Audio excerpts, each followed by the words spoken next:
This is part 4 on my series of the Hungarian revolutions of 1848 to 1849.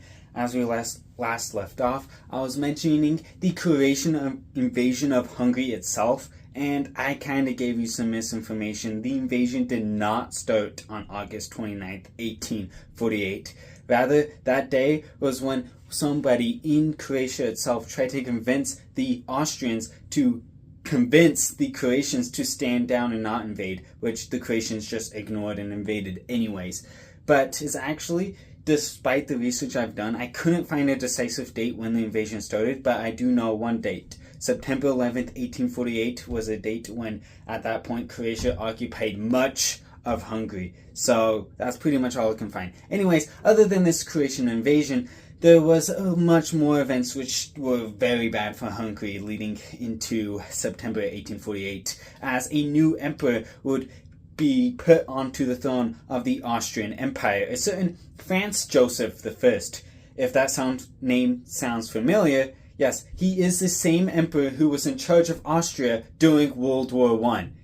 Pretty crazy. Yeah, he would rise up to the throne of Austria in September and would immediately go against the liberals in Hungary, declaring their liberal laws, such as the April laws, to be totally not cool and that they couldn't do that, which the Hungarians fought back by saying it was unconstitutional by the Austrian constitution for him to say that, as the previous emperor allowed them to have the April laws and allowed them to govern themselves, which Franz Joseph said no, and then proceeded to have new laws and constitutions made later on in 1849. But anyways, it would be through this that tensions would start to rise between Hungary and Austria, as Franz Joseph was very anti-Hungarian and just didn't like what they were doing.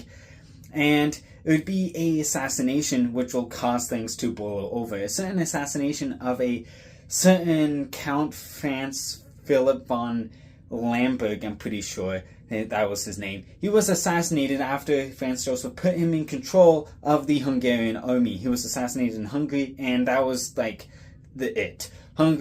Austria wasn't having it, and they were going to now crack down on Hungary. But Hungary decided to act first. On September 13th, 1848, the revolution, the War of Independence, will officially begin, as the liberals will take to the streets and declare the independence of a independent Hungarian nation. Thus, the Hungarian Revolution of 1848 to 1849 would begin, and from here, the revolution began, but from here, things were not really looking too good. I'll mention why I wasn't really looking too good in Hungary in the next videos. I'm approaching 3 minutes. See ya.